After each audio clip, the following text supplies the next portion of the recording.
खान साहब मुसलसल दबाव बढ़ा रहे हैं चौधरी परवेज इलाही पर पंजाब असेंबली तोड़ने के हवाले से। अपनी कल की गुफ्तगू में भी और आज भी उन्होंने यही कहा है कि वो पहले पंजाब तोड़ेंगे फिर केपी के तोड़ेंगे, क्योंकि केपी वालों ने कहा था कि पहले पंजाब तोड़कर फिर हमारे पास आइएगा। तो पहले केपी नहीं तोड़ना चाहते, पहले पंजाब तोड़ना चाहते हैं। दूसरी तरफ जो खबरें हैं वो ये हैं कि चौधरी परवेज इलाही जो है वो पंजाब असेंबली ना तोड़ने के मूड में है।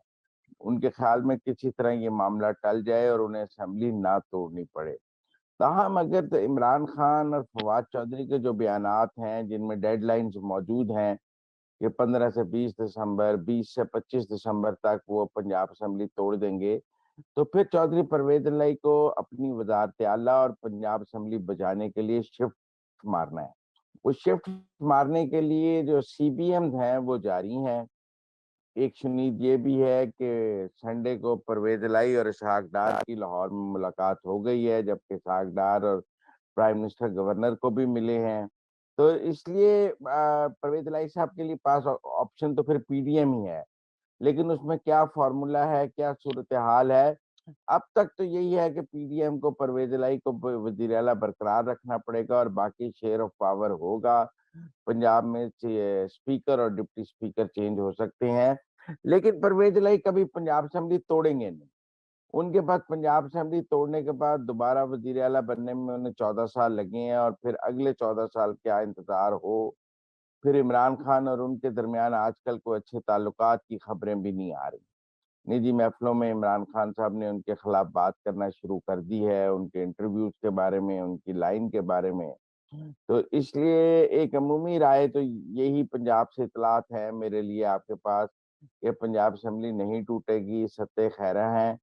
परवेज इलाही साहब और इमरान खान साहब की तलाक अनाउंस होनी है।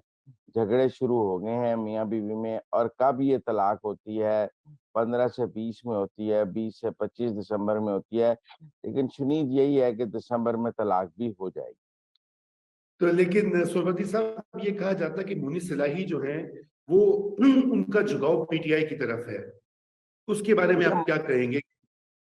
जी। मोनस इलाही का झुकाव बेशक पीटीआई की तरफ हो, पीटीआई का झुकाव मोनस इलाही की तरफ नजर नहीं आ रहा ना।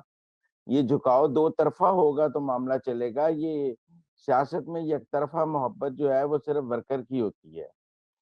मोनस जी। इलाही ने आगे मोनस इलाही ने आगे इलेक्शन लड़ना है। मोनस इलाही, अगर मोनस इलाही को ये समझ आ गई है कि पीटीआई में उनका कोई सियासी फ्यूचर नहीं है और पीटीआई में उनको आगे बैक बेंचेस पर बिठाया जाएगा और पीटीआई में वो आगे कोई खेल नहीं खेल सकते, तो वो अपना पीटीआई में क्या फ्यूचर देखते हैं।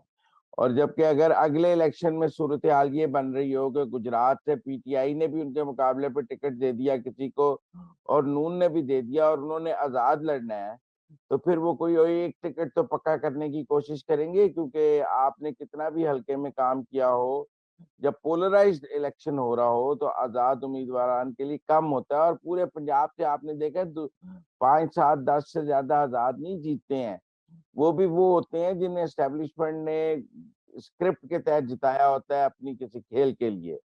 तो अगली इस्टेब्लिशमेंट उनसे कितनी खुश है, कितनी नाराज है, पिछली इस्टेब्लिशमेंट के साथ वो कितना अच्छे थे, आगे उन्होंने अगर इस्टेब्लिशमेंट के साथ चलना है तो फिर उन्हें असेंबलियां नहीं तोड़नी है कि तोड़नी है। तो इसलिए बहुत से इफ्स एंड बट्स हैं। लिहाजा मैं समझता हूँ कि ये अब फैसले का वक्त आ गया है चौधरी परवेज इलाही और मोनस इलाही के पास कि क्या उन्होंने अपनी वजारत आला और सियासत तहरीक इंसाफ की मोहब्बत में कुर्बान कर देनी है। कई दफा आप अपनी मोहब्बत में सब कुछ कुर्बान कर देते हैं और सड़क पर आ जाते हैं और वो आपकी मोहब्बत होती है। और कई दफा आप जो अपनी मोहब्बत है उसके ऊपर दिमाग भी एक अल्लाह ने दिया होता है। आप दिमाग से सियासी फैसले करते हैं, मोहब्बत से नहीं करते। और आप सोचते हैं कि 1 साल वजारत आला और करनी चाहिए। अगर आप पीडीएम में चले जाएं तो वहां की टिकट पक्की हो जाएगी। अगर इमरान हमें नहीं भी रख रहा तो ये ऑप्शंस है ना। तो ये आपकी मोहब्बत अपनी जगह और आपके ग्राउंड रियलिटीज अपनी जगह। मुझे लगता है ग्राउंड रियलिटीज में मोनस इलाही उस जगह पहुंच गए हैं जहां उनका और अब इमरान खान का चलना इतना मुमकिन नहीं है।